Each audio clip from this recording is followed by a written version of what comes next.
Greetings, math friends. We're going to take a look at this diagram with these givens and prove this statement. So we have this diagram, it's got a triangle, it's got an exterior angle here, and it's got these lines crossing through the triangle causing intersections. And we are told that triangle ACE is equilateral, so this big triangle is given to us as equilateral.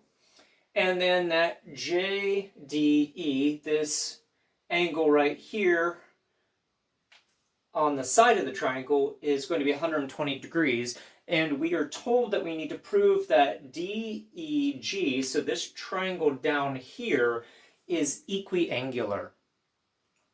So a couple things to notice. First of all, we have some terms here that we want to know the definition of, and they are related through a corollary. First of all, we have equilateral. This is a triangle that has sides with all the same side measure. They're all congruent. So AC, CE, and AE are all going to be congruent to each other. Equiangular means that all of the angles are congruent to each other. So D, E, and G need to be proven to be the same angle measure. That's our goal here. So one of the things that we can start doing is label a few things.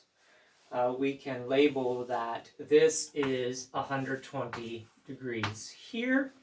And if you want, you can come in here and put congruent marks on these sides so that you remember that. And then our goal is to show, and I'm going to mark this, but we don't know this yet, but we want to show that these angles here are congruent to each other.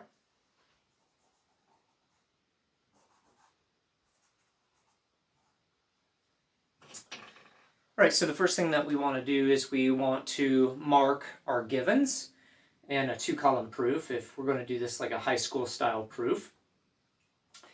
And then from the definition of, or we're given that this is equilateral, a corollary of the isosceles triangle theorem and then leading into equilateral is that if you have an equilateral triangle, then you also have an equiangular triangle, which means that since we know this big triangle is equilateral, then we know that it's equiangular, so we can note that angle A, angle C, and angle E are congruent to each other.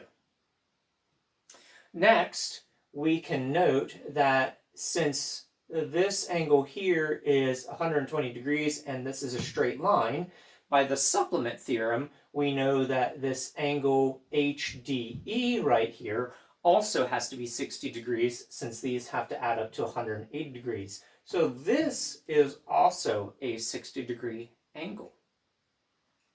Now looking at the triangle that we're actually interested in proving, we have that angle D and angle E are 60 degrees just a couple of steps in. From the triangle angle sum theorem, we know that angle G has to be 60 degrees also, since D, E, and G all have to add up to 180 degrees in this planar triangle. So there we have it. We have now proven that triangle DEG is equiangular. Cheerful calculations.